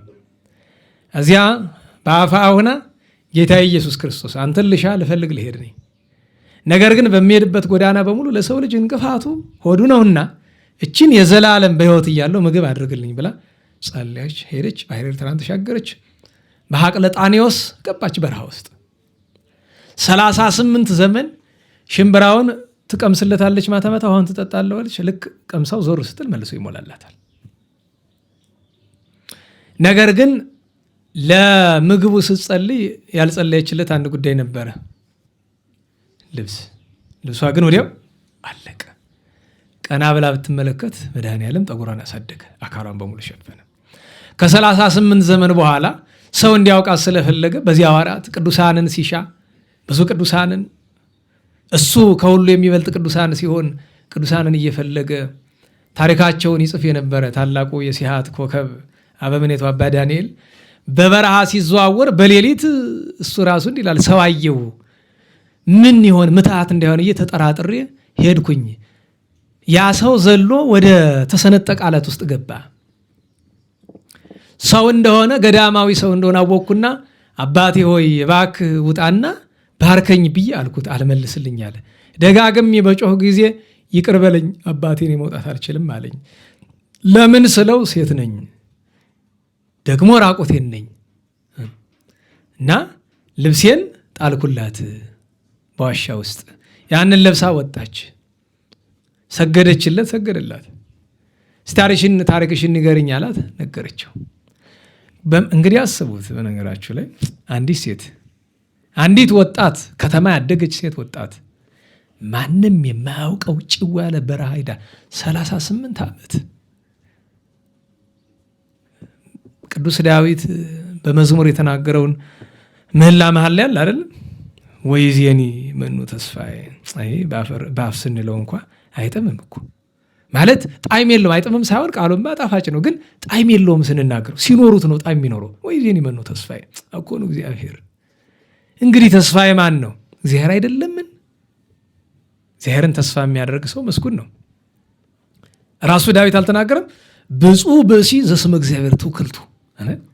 እግዚአብሔርን ስም ተስፋ የሚያደርግ በዚያ የሚመካ ምንድን ነው አለ? ብፁዕ ነው፣ ንዑድ ነው፣ ክቡር ነው አለ። ከዚያ 38 ዓመት ያደረገችው ነገር ከነገረችው በኋላ ይህንን ልብስ ውሰጂው፣ አንቺ ልበሽው፣ ለእኔ አያስፈልገኝም አላት። አይ አባቴ፣ ይህም አንተ ለብሰው አርጅቷል፣ አዲስ ነው የምፈልግ አለችው። አውቃ ነው እንግዲህ። እሱ ደግሞ የዋህ ነው። ልብስ ሊለምን ወደ ገዳም ሄደ፣ ቅርብ ወዳለው ገዳም ሄደና አበምኔቱን ታሪኳን ነግሮ እባክህ ልብስ አለው። አበምኔቱ ወጥቶ ከፍ ካለ ስፍራ 2 ልብስ ያለው አንድ ይስጥ ብሎ አዋጅ ነገረ። አንዷ መጥቶ ሰጠው። ያን ይዞ ያልዞረበት በረሃ የለም፣ ጠፋቸው። ሰው እንዲያውቃት አልፈለገችም። እያዘነ እያለ አንድ ቀን ፈላሲያን አሉ። በነገራችሁ ላይ መነኮሳት ፈላሲያን የሚባሉ አሉ። ፈላሲ ምን ማለት ነው? ተንቀሳቃሽ ማለት ነው። ከአንዱ ወደ አንዱ የሚሄድ ነው አይደለም? እነዚህ መነኮሳት ግን የሚንቀሳቀሱ በረሃ ለበረሃ ነው እንጂ ከተማ አይደለም። ያም ደግሞ ትእዛዝ እግዚአብሔር ያለባቸው ናቸው ፈላሲያን የሚባሉት፣ ከአንዱ ወደ አንዱ። እና አንድ ቀን መጥቶ እየተገረሙ፣ ምን ነው ተገረማችሁ? እግዚአብሔር እንዴት ያለ በረከት ሰጠን ዛሬ። እንዴት ነው? አይ ትናንት ስንመጣ አንዲት ሴት ገዳማዊ ታየን፣ ስንከተላት በረከቷን ፈልገን ከተሰነጠቀ አለት ውስጥ ገባች። እኛም ተከትለናት ገባን፣ ግን ማንም የለም። ግን ከውስጥ አተርና ውሃ አገኘነ፣ በላ ነው ጠጣ ነው አለቀ አለ። ያን ጊዜ አባ ዳንኤል አዘነ፣ ገባው። የሚያልቅ የእሷ ዕድሜ ሲያልቅ ብቻ በልጠን ጠጠን አለቀ። ከዚያ እግዚአብሔርን ይህን በረከት የሰጠህን እያልን ስናመሰግነው አድረን ብንወጣ ከዋሻው ውጭ እንግዲህ ስትገባ ይተዋታል። ሲገቡ በምን እንደወጣች አላየኋትም። ያው ስለበቃች ስንወጣ አርፋ ሙሉ ጸጉሩ አካሏን ሸፍኖ ታገኘ ነው። በክብር ገንዘን የዳዊት መዝሙር እየዘመርነ በዋሻዋ በዚያ ቀብረናት መጣ ነው። አይ ደስ ይበላችሁ እንግዲህ ያው ትልቅ በረከት አግኝታችኋል ብሎ ታሪኳን ነገራቸው። እግዚአብሔርን እያመሰግኑ ወደ በዓታቸው ተመልሰዋል። እና አባታችን አባ ዳንኤል ገድሏን ሲጽፍ ስሟን ስላልነገረችው ማን ብሎ ይጻፈው? ማን ብሎ ስም አወጣላት? አመተ ክርስቶስ፣ የክርስቶስ ምን አገልጋይ ባሪያ ብሎ ስም አወጣላትና አመተ ክርስቶስ ተብላ ቀረች። በረከቷን ያሳድርብን። ሌላኛው አባት አባ መርቆሬዎስ ነው አይደል?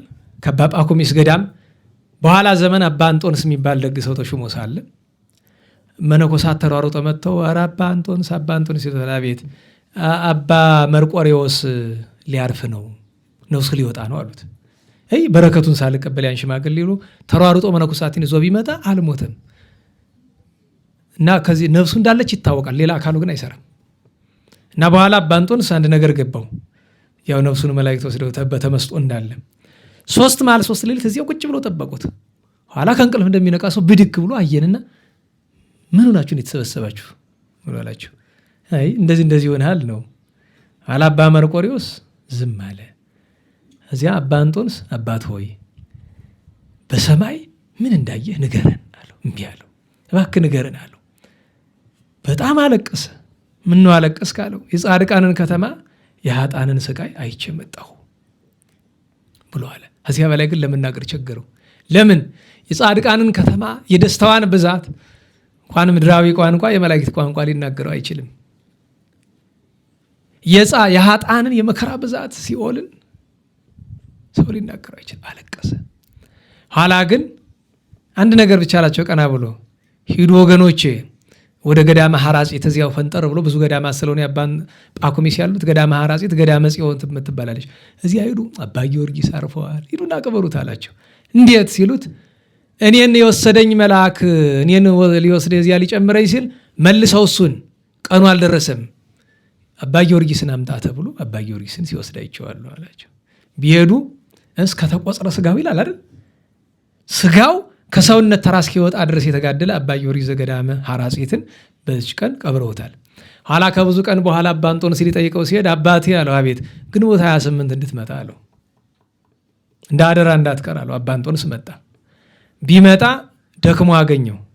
በል እኔ አሁን አርፋለሁ፣ የምትቀብረኝ ከበዓቴ ነው። ለምን? ከበዓቱ ወጥቶ በረሃ ነበር የሚኖር እና ሲያገኘው የደረቀ እንጨት መስሎ ነበረ። ወኮነ ኩለንታው ከመ ዕፅ ይቡስ ይለዋል። እንደደረቀ እንጨት ነው እና እኔ አርፋለሁ። እናንተ አባ አንጦንስ ሽማግሌ ነህ፣ እኔን መሸከም አይሆንልህም። እግዚአብሔር ግን 3 አጋዘኖች ይልክልሃል፣ በእነሱ ጭነህ ውሰደኝ ብሎ አለው። እንዳለውም አረፈ። እነዚያ እንስሳት መጡ፣ በእነሱ ጭኖ ወስዶ ቀብሮታል። እግዚአብሔር ሁሉንም በረከት ያሳድርብን። አባ ጌርሎስ 45 ደቀ መዛሙርቱ ሰማዕታት እና አባ ስንጣዋ ጋቦስ ሌሎችም አሉ። እግዚአብሔር ሁሉንም በረከት ያሳድርብን። በሰዓት ለመጨረስ የ7ቱን ቀን የሚቀጥሉትን ልንገራችሁ። ይህ እንኳን መልእክት ነው፣ በኋላ ነገራችኋለሁ። ነገ 29 ነው። ብዙ ጻድቃን አሉን። የመጀመሪያ 2ቱ ጻድቃን ከተሳቱ ቅዱሳን ናቸው፣ አባ አፍጼና አባ ጉባ። ሌላኛው ኢትዮጵያዊ ቅዱስ አባታችን አቡነ መዝራዕተ ክርስቶስ። ከሶሪያ ቅዱሳን መካከል አባ ስምዖን ዘደብረ አንጾኪያ፣ እስክንድር ንጉሥ ወልደ ፊልጶስም እናስባለን። በ30 ቅዱሳት አንስት አሉ። እናታችን ቅድስት ዜና ማርያም፣ እናታችን ቅድስት አርዋ። ታሪክ በጣም የሚገርም ታሪክ አላት። በነገራችሁ ላይ በጣም ሰፊ ታሪክ። ወንድማችን ቀሲስ መላኩ የብራናውን ተርጉሞታል። ካገኛችሁ አንብቡት፣ ወይ በእኛ ገጽ ካገኘ ነው እንለጥፍላቸዋለን። የቅድስት አርዋን ታሪክ እኔ ብራናውን ነው የምጠቀምና በጣም ግሩም ታሪክ ነው ያለ፣ በጣም አስገራሚ ታሪክ እና የእሷን ታሪክ ካገኛችሁ አንብቡ። በ30 ቅድስት አርዋ እሑድ ነው። ቅድስት ዜና ማርያም፣ ቅድስት አርዋ፣ ቅዱስ ዲማዲስ ሰማዕትና ሐዋርያው ቅዱስ ቆሮስ ሰብዓ አርድእት ነው፣ ዓመታዊ በዓላቸው ነው። ሰኔ 1 ቀን አባታችን ሰማዕቱ ቅዱስ ለውንቴዎስ፣ ሰማዕቱ ቅዱስ ቢፋሞን እና ቅዱስ ዮሴፍ የያዕቆብ እስራኤል ልጅ እና ሚስቱ አስኔት ወይም አሰኔት፣ ልጆቹ ኤፍሬምና መናሴን የምናስባቸው የዛን ቀን ነው። በ2 መጥምቀ መለኮት ቅዱስ ዮሐንስና ነቢዩ ኤልሳ ፍልሰታቸው ቅዳሴ ቤታቸው ነው። አቡነ ቀውስጦስ ኢትዮጵያዊ ዓመታዊ በዓላቸው ነው። ኢትዮጵያዊቷ እናታችን ቅድስት ዜና ድንግል እረፍት በዓሏ ነው። በ3 አባታችን ተጠምቀ መድኅን፣ ሰማዕቱ ቅዱስ ኮሬዮን፣ ቅዱስ ኤላሪዮን ሰማዕት እና በንስሐ የምትታወቀው ደገኛዋ እናታችን ቅድስት ማርታ ከታላቅ አመፅ ተመልሳ ለታላቅ ቅድስና ይበቃቸው። በ4 እናታችን ቅድስት ሶፊያ፣ አንጌቤናይት ሶፊያ ትባላለች፣ ተጋዳሊት ሶፊያ፣ ዮሐንስ ዘሐራቅሊ፣ አባ ሳኑሲ፣ ነዲሙናሲያ፣ ሌሎችም ቅዱሳን አሉ። በ5 የዛሬ ሳምንት ታላቁ ምርጥ ሰማዕት ህሩይ ኃያል መስተጋደል የሚለው መጽሐፍ አባ በሶይ አባ ጴጥሮስ ጓደኛ ወንድሙ ማለት ነው እና ሐቅ ስለተናገረ በአርዮሳዊ ንጉሥ የተደበደበ የታሰረና ትንቢቱ የተፈጸመለት ቅዱስ ያዕቆብ ምስራቃዊ ዓመታዊ በዓሉ ነው። እግዚአብሔር ሁላችንም የዚያ ሰዎች ይበለን። በአጭር ግብረ ሐዋርያትን መስችል አንብብላችሁ አጭሯን ነገር ብቻ። ይህንንም በሰሙ ጊዜ ልባቸው ተከፈተ። እንዳትረሱ አንድ ያላስታወስኳችሁ ነገር ሰሞኑን ታውቁታላችሁ ብዬ ወይም ደግሞ ተረስቶኝም ይሆናል። የጰራቅሊጦስ በዓል ስንት ቀን ነው የሚከበረው? 7 ቀን ነው። 7 ቀን ነው የሚከበረው። በነገራችሁ የጰራቅሊጦስ በዓል ነው። እና አንድ ነገር ልንገራችሁ። ቅዱሳን አራት መንፈስ ቅዱስን ከተቀበሉ በኋላ ስንት ቀን ነው የጦሙ? ተናገሩ እንጂ አንዳንድ ሰው ብቻ የሚናገሩ፣ ሌሎቻችሁ ስንት ነው? 40። እኛ አሁን የሐዋርያትን ጦም መንገድፍ መቼ ነው? ሐምሌ 5 ነው አይደለም? እስኪ ከሐምሌ 5 40 ቀን ቀንሱበት። ግንቦት 25 ይመጣል አይደለም? ከግንቦት 25 7 ቀን ቀንሱበት። ግንቦት 18 ይመጣል። ጥንተ ርደተ መንፈስ ቅዱስ መቼ ነው? ግንቦት 18። በጥንት ግንቦት 18 ጰራቅሊጦስን በዓል ያከብሩና 7 ቀን በዓል ደግሞ ያከብራሉ። በመብል በመጠጥ ነበር። ኋላ ዳርት ሊቃውንት ግን ይሄ ለሚመጣው ትውልድ ይከብዳል፣ በምግብ ላይ ምግብ በዓል እንጂ በምግብ ብቻ አይደለም በጦም ነው ብለው አባቶቻችን ይህንን በዓል ወደ ምን ለወጡት? ወደ ጦም እንጂ የጥንቱ እንደዚያ ነበረ። እና አባቶቻችን ቅዱሳን አባቶቻችን እንዳይበዛ ብለው 7ቷን በዓለ ጰራቅሊጦስን በጾም እናከብረው ብለው ነው እንጂ በ18 በዓለ ጰራቅሊጦስን ያከብራሉ። 7 ቀን ያከብሩና በ25 ይጀምራሉ። በ5 በ41ኛው ቀን ይሆናል ማለት ነው። ጦማቸውን ይፈታሉ። 40 ቀን ማለት እሱ ነው እንድታውቁት። እና መንፈስ ቅዱስ ስላደረባቸው ስለወረደላቸው ቅዱስ ጴጥሮስ ሲናገር እኔ ሁላችሁ የሚመጣውን ነገር በማሰብ ስለሚጨንቀኝ ነው እንጂ እኔ የተናገሩትን ባትሰሙኝ ፍርድ በእኔ ነው አውቃለሁ። ለምን እንድትሰሙኝ እኔ የምናገረው ነገር በመንፈስ ቅዱስ ኃይል መሆን አለበት፣ በደማዊ መሆን የለበትም። መምህራችን የንታ ኃይለ ሥላሴ እግዚአብሔር በቀኝ ያቁማቸው ሁልጊዜ የምነግራችሁ ነገር አለ ለምታስታውሱት ሰዎች። አንተ የኔ ልጅ ያሉኝ፣ አቤት። ትሰብካለህ አይደለም? አዎ። ደግሞ ብዙ ሰባኪ አለ? አዎ። ታስተምራላችሁ? አዎ። እንዲያው ህዝቡ እየባሰው ነው እየተሻለ ነው? ኧረ እየባሰው ነው። እና ችግሩ ከምን ይመስላል? እኛ ዕዳችን ተዋተናል፣ ተናግረናል፣ አስተምረናል። ዕዳው በራሱ ነው እንጂ መለወጥ ባይሻ ይሆናል አልኳቸው። ነው ይሆናል። አላቆይተው እስቲ ጥያቄ ልጠይቅ። አንድ ሰው ኃጢአት ሰራ፣ አንተ አየኸው፣ መከርከው፣ አልሰማህም፣ ደገምከው፣ አልሰማህም፣ ሰለስከው፣ አሁንም አልሰማህም፣ ሊለወጥ አልቻለም። ችግሩ ከማን ይመስልሃል አሉኝ። ከሱ ነው እንጂ እኔ ዕዳዬን ተዋጥቻለሁ አልኳቸው። እስቲ ሌላ ጥያቄ ልጠይቅ። ያን ሰው ኃጢአት የሚያሰራው ማን ይመስልሃል? ጸላይ ሰናያት ነዋ፣ ሰይጣን ነው። ሰይጣንን የሚያሸንፈው ማን ይመስልሃል? መንፈስ ቅዱስ ነው እንጂ። እሱን ኃጢአት ካሰራው አንተ እሱን ለማስቆም ምን ያስፈልግህ ነበር? ይቅር ይበሉኝ እንታ። ስለዚህ አስተምረ ሰው አልሰማ ሲል ብዙ ጊዜ ጥፋቱ የራስህ ነው የሚሆነው። ለዛ ነው የዘመን ስብከት ስራ የማይሰራው። አስባችሁታል? ስንት ስብከት ሰምታችሁ ታውቃላችሁ? በሺህ አይቆጠርም። ያውም እያማረጣችሁ ኢንተርኔት ላይ የዲያቆን ገሌ፣ የመምህር ገሌ፣ የመጋቤ ምናምን ገሌ የምናምን ያልተሰማ ስብከት አለ። እዛ ታማርጣለህ። አይ የሚገርማችሁ ነገር ዛሬ በስንት ጊዜው ያደግሰው እግዚአብሔር ይስጠው መጥቶ አግኝቶኝ ሐዘንም ደስታም ነግሮኝ ሄደ። ደስታውን አልነግራችሁም፣ የግል ጉዳይ ነው። ግን የሀገር የቤተክርስቲያን ጉዳይ ግን በቆየበት ስፍራ የተረዳውን ነገር ሁሉ ሲነግር ትንሽ ይከብዳል፣ ያማል። በነገራችሁ ለፊት የተለዋወጠበት ምክንያትም እሱ ነው። ከሱ ብቻ ሳይሆን ከሌላ ከብዙ ነው የምናገኘው። ግን ደግሞ የበለጠውን እና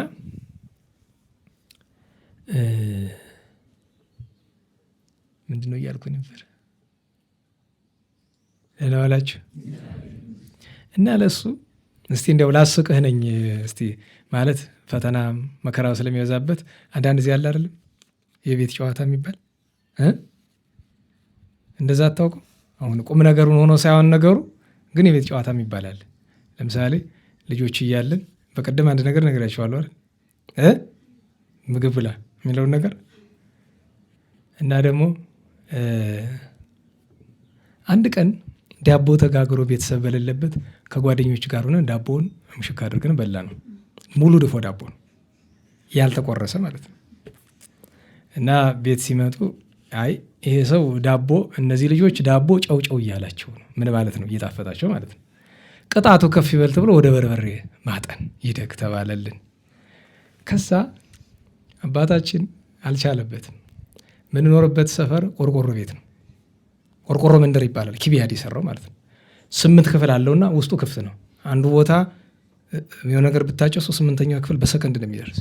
ክፍት ነው እና በርበሬ ሲታጠን ህግ አለው፣ ስርዓት አለው። ስርዓቱ ምንድን ነው? ሳታቀርባለህ በርበሬ ትንሽ ብናኝ ይመጣል። ያ የሚቀጣው ልጅ ተጎንበስ ይባላል። ብርድ ልብስ ላይ ይሸፈናል። ከዚያ በውስጥ ስድድ አድርጎ ብን ማድረግ ነው። በደንብ አድርጎ አስነጥሶት በጣም ከባድ ቅጣት ነው። ምን ቢያደርግ ጥሩ ነው? ብርድ ልብስ አምጪልኝ፣ በርበሬ እሳት አምጪልኝ ተባለ። ቀረበ። ከዛ ብርድ ልብሱ ቀረብ ብሎ እኛ እዚህ ሆነን መጀመሪያ አስቀድሞ በርበሬው አንዴ ቡላ አይደለም የሚል ቶሎ ብርድ ልብሱ ቶሎ ተሸፈነ። ምንም ነገር የለውም ውስጥ። እሳቴን እየሞኩ 10 ሰከንድ አልወሰደም። 8ቱ ክፍል በሙሉ አሉ እኛንን እንዴ እኛን ነው የምትቀጣ እነሱን ነው አሉ። እንደዚህ ያለ ነገር እና ኋላ አንድ ነገር ትዝ አለኝና ታስታውሳላችሁ? ከወራት በፊት ስለ አፄ ኃይለሥላሴ የተናገርኩት አፄ ኃይለሥላሴ ቅድስት ሥላሴ ካቴድራል የሚባለው ስፍራ ልጅ ክርስትና ሊያስነሱ ልጆቻቸውን ሄደው ድሆች መጥተው ራሳቸውና ልጆቻቸው እና ያን ታሪክ ከዚህ ከምናምን ቆርጠው የሆነ ገጽ ላይ ተለጥፏል። እኔ ኮሜንት ላይ አንደኛ ስራ መፍታት ነው ስገባ የመጀመሪያውን ኮሜንት ያየሁትና ስኖር በህይወቴ ለመጀመሪያ ጊዜ ይህ ሰውዬ መልካም ሲናገር ሰማሁት የሚል ኮሜንት አየሁኝ። እና እሱ ጋር ያደናስተን እየሳቅን ነበር።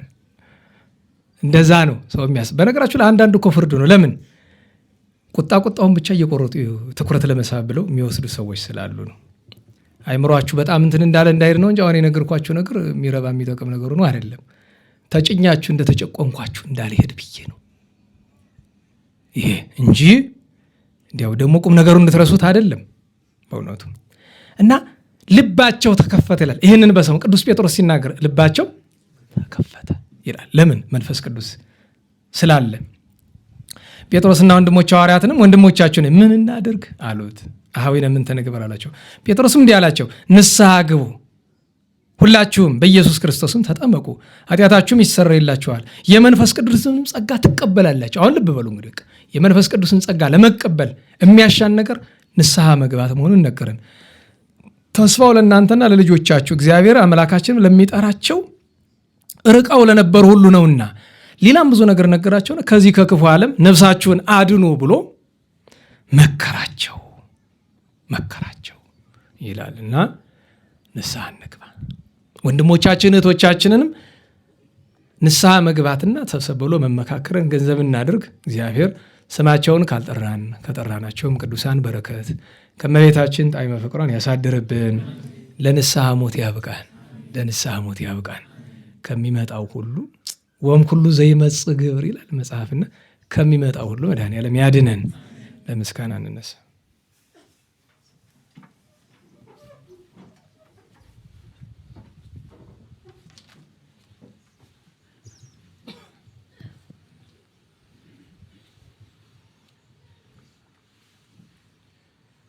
አድኅነነ በከ ወባርከነ ርስተከ ሀበነ ኃይለ ወመዊዓ ለግብርቲከ ለእለ ነፄውዕ ስመከ እቀበነ ወሎደ ሕዝብከ ወእጽረነ በኃይለ መላእክቲከ ወእጥረ በኩሉ ጊዜ ወበኩሉ ሰዓት በኃይለ መስቀልከ ርድአነ ወበመስቀልከ ቤዛነ በእንተ አብርሃም ፍቁርከ ወበእንተ ይስሐቅ ቁልኤከ ወበእንተ እስራኤል ቅዱስከ ተዘከር እግዚኦ ኪዳነከ ፍጡናባን ሳህለከ መሃርኪያነ ዘፈጠርከ ስራይ ኃጢአተ ሕዝብከ ወመሃር ተግባርከ እግዚኦ ታጥብአነ ሐሰለከ በእንተ ማርያም ወላዲትከ ወበእንተ ዮሐንስ መጥምቅከ ወበእንተ ኩሎሙ ቅዱሳኒከ ረድአነ ወትረ በኃይለ መስቀልከ ኢታስተብረነ እግዚኦ በቅድሜከ እግዝእትነ ነጽር አብየነ ጸለይ ለነ ለደቂቅኪ ወአድኅነነ እምኩሉ ምንዳቤ ወሐዘን መዓልተ ምስሌነ ወሌሊተ ማእከልነ አንተ እግዚኦ ይትርሐቀነ ለነ ሃሎ ምስሌነ ረዳየ ኮነነ ይትግደባና ወኢትመንነነ አምላከ ሰላም ተራዳነ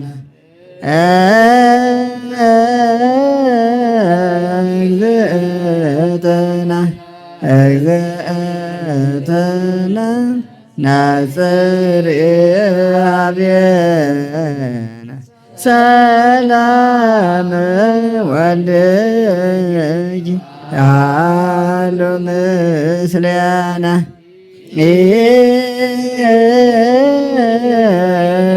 ኢትግደፋነ ኢትግደፋነ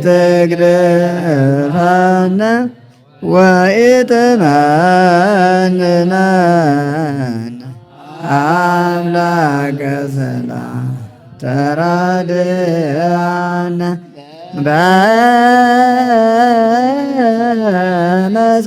በመስቀልከ በመስቀልከ ባርከነ መርቆሬዎስ አበኩልነ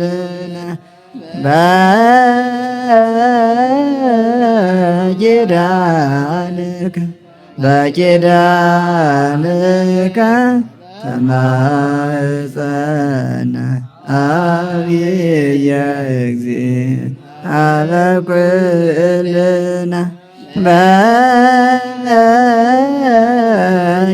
በኪዳንከ በኪዳንከ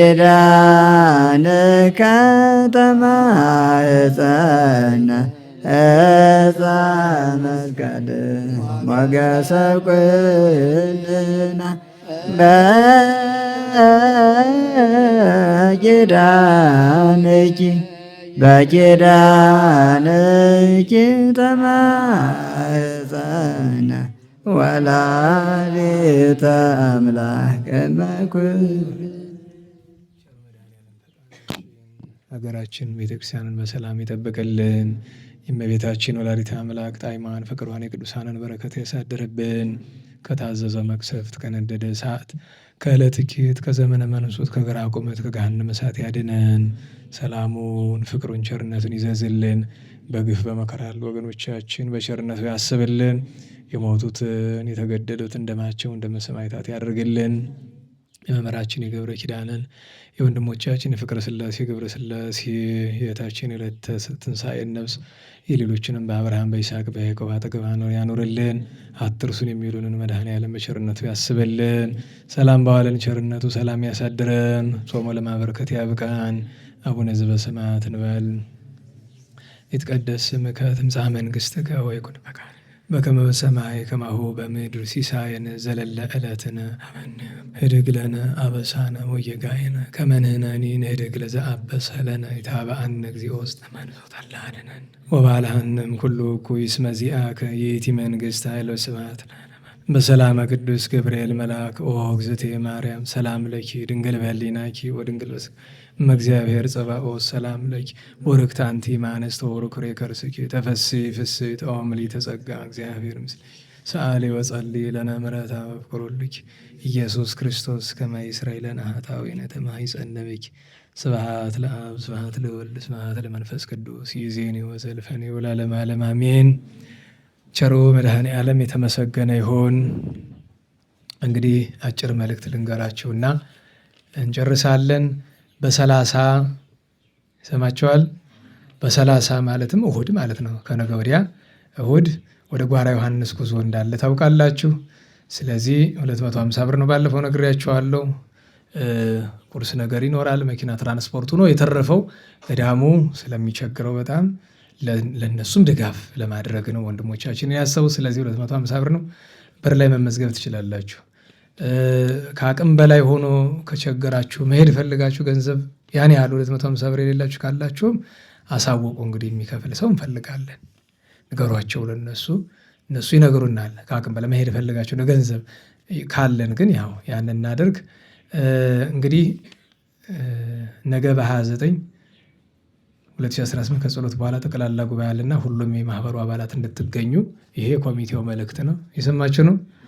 ነገ ከማህበር ጸሎት በኋላ ቅዳሜ አይደል? ነገ በፍትሐ ነገሥቱ ፈንታ ለጠቅላላ ጉባኤ። ስለዚህ ጠቅላላ ጉባኤ ስላለ ሁሉም አባላት ተገኝታችሁ፣ ሁሉም አባላት ማለት እናንተ ናችሁ፣ ሌላው አይደለም፣ ሌላ ማለታችን አይደለም። ስለዚህ ሁሉም እንዲገኝ ብለዋል። ለነገ ቅዳሜ የተጀመረ ፍትሐ ነገሥት ኮርስ በዚህ ምክንያት አይኖርም እና ነገ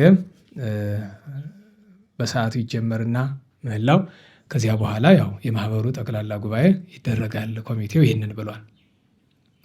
ይሁን ያለን በእውነቱ በጊዜ መጨረስ የሚያቅተን የሚመስላችሁ ካላችሁ አንዳንድ ቀን እንችላለን። አሁን እኔ በጊዜ ጨርሶ የነገረኝ ሰው የለም፣ ግን ተመስገን ይቻላል። አንዳንድ ቀን ቸሮ መድኃኔዓለም የተመሰገነ ይሁን። ጥሩ ነው። ለእኛም ድካም ትንሽ ከቀነሰልን እናንተም በጊዜ መሄዳችሁ ጥሩ ስለሆነ ነው። በሰላም አስጀምሮ በሰላም ያስፈጽመን ቸሮ አምላካችን ክፋት ሳይመታን እሾህ ሳይወጋን ኃጢአት ሳይሰለጥንብን በደልም ሳይገዛን የበረሃን መላእክት በፊት በኋላ በቀኝ በግራ እየጠበቁን ለጊዜ ወደ የቤታችን ለፍጻሜው ተስፋ ወደምናደርጋት መንግሥተ ሰማያት ከተከፈተች ገነት ከተነጠፈች ዕረፍት ከአባቶቻችን ርስት ሁላችን በሰላም ያድርሰን፣ በሰላም ያድርሰን። እንግዲህ ያው ምርቃቱ የጋራ ነው፣ እነሱን የሚመለከት ነው። የቀረ ነገር አለ? ምርቃቱን አብራችሁ መርቁን እያሉ ነው። እንግዲህ ወደ እነሱ ፊታችሁን ዘራቸውን ቢሆን እንግዲህ የጋራ ነው፣ ለሚገባ ሁሉ ይደርሳል። ባትመረቁ ዋጋቸው የሚቀርባቸው ይመስላችኋል? አይቀርም። በልቶ ሰው እግዚአብሔር ይስጥልኝ ባይል እግዚአብሔር ለዚያ ሰው እግዚአብሔር የማይሰጠው ይመስላል? ስራው ነው የሚጠቅመው። ያንተ ምርቃት መጀመሪያ የሚጠቅም መራቂውን ነው፣ ተመራቂውን አይደለም። መጀመሪያ በጎ ተደርጎለት የማይመረቅ ሰው ጉዳተኛ ነው፣ የሚመረቅ ሰው ተጠቃሚ ነው። እና የጋራ ነው ለማለት ነው። ስብሐት ለእግዚአብሔር ልዑል ወለወላዲቱ ድንግል ወለመስቀሉ ክቡር ዕፀ ሣህል አሜን።